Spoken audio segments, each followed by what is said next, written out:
नमस्कार, मैं आपके साथ विभा उपाध्याय और आप देख रहे हैं न्यूज़ 18 बिहार झारखंड का डिजिटल प्लेटफॉर्म। देश के अलग अलग राज्यों में आसमानी आफत इस वक्त कहर बनकर टूट रही है। आज मौसम विभाग ने दिल्ली एनसीआर में भी बारिश की संभावना जाहिर की है और अगर मौसम विभाग की माने तो तेज हवाओं के साथ बारिश हो सकती है। गुजरात और महाराष्ट्र के लिए अलर्ट जारी किया गया है। आईएमडी ने यहां तक कहा है कि तेज बारिश की चेतावनी को ध्यान में रखते हुए लोग एहतियात जरूर बरतें। इसके अलावा राजस्थान, मध्य प्रदेश, केरल, कर्नाटक, उड़ीसा, बिहार और झारखंड में भी बारिश होने के आसार हैं, जिसे लेकर प्रशासन पूरी तरह से सतर्क बताया जाता है। मैदानी इलाकों में मानसून खूब परेशान कर रहा है और सबसे ज्यादा परेशानी इस वक्त गुजरात में देखी जा रही है, जहां राज्य के 26 जिलों में हालात बिगड़ गए हैं। अलर्ट जारी है और सबसे बुरे हाल में सूरत इस वक्त नजर आता है। सूरत की बात करें तो सूरत के गांव जलमग्न हो चुके हैं। बलेश्वर गांव जो 32 गंगा खाड़ी के किनारे बसा हुआ है, यहां लगातार हो रही मूसलाधार बारिश की वजह से नदी का जलस्तर बढ़ चुका है। चारों तरफ सिर्फ पानी ही पानी नजर आती है और पानी का जो सैलाब है वो लोगों को जैसे लीनने पर आमादा हो। उत्तराखंड के भी, हिमाचल के भी ऐसे ही हालात हैं, जहां पर भूस्खलन और तेज अचानक से पानी के बहाव की वजह से कई यात्री गाड़ियां जो हैं वो पानी में घिरती हुई बहती हुई नजर आई। कई लोगों के लापता होने की भी सूचना है। 26 जून की बात करें तो 26 जून को पश्चिमी यूपी में कई जगहों पर, पूर्वी यूपी में कुछ स्थानों पर बारिश और गरज के और चमक के साथ बारिश की संभावना जाहिर की गई है और ऐसे हालात में लोगों को बाहर बेवजह न जाने की सलाह दी गई है।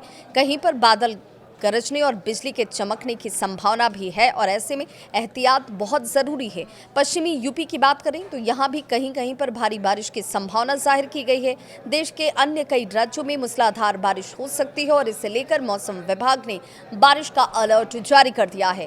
विभाग की माने तो गुजरात, महाराष्ट्र, मध्य प्रदेश, छत्तीसगढ़, कर्नाटक, राजस्थान में भारी बारिश की संभावना है, तो पंजाब, हरियाणा, दिल्ली में तेज से लेकर मध्यम स्तर पर बारिश हो सकती है। जम्मू कश्मीर से लेकर लद्दाख में बारिश लोगों के लिए इस वक्त सबसे ज्यादा परेशानी का सबब बन गई है। पहाड़ी राज्यों के साथ साथ मैदानी इलाकों में भी फिलहाल बारिश से लोगों को जल्द राहत मिलने की उम्मीद नहीं नजर आती। इसीलिए हिमाचल में बारिश और बाढ़ ने जमकर तबाही मचाई हुई है। कुल्लू में बाढ़ के बाद अब धर्मशाला में हालात खराब हैं। जिले के खनियारा, मनुनी, खड़ू और जलस्तर जो है वो बढ़ा हुआ है और इस वजह से इंदिरा प्रियदर्शनी जल विद्युत परियोजना के काम में लगे हुए मनुनी में जुटे 100 मजदूरों में से करीब 25 मजदूर बह गए हैं, जो बड़ी जानकारी इस वक्त सामने आ रही है और संभावना ये जाहिर की जा रही है कि तकरीबन 25 जो मजदूर यहाँ पर इस पानी में फंसे थे वो बहकर आगे दूर दराज तक जा चुके होंगे।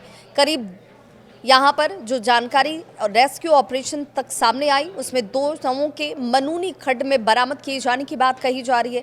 एसडीआरएफ की टीमें और स्थानीय प्रशासन के साथ ग्राम पंचायत, राजस्व विभाग की टीम जो है युद्ध स्तर पर लोगों को रेस्क्यू करने में जुटी हुई है। परियोजना में लगे स्थानीय लोग हालांकि जो वहां पर उस वक्त मौजूद नहीं थे वो पूरी तरह से सुरक्षित बताए जाते हैं। बारिश की वजह से परियोजना का काम फिलहाल बाधित है।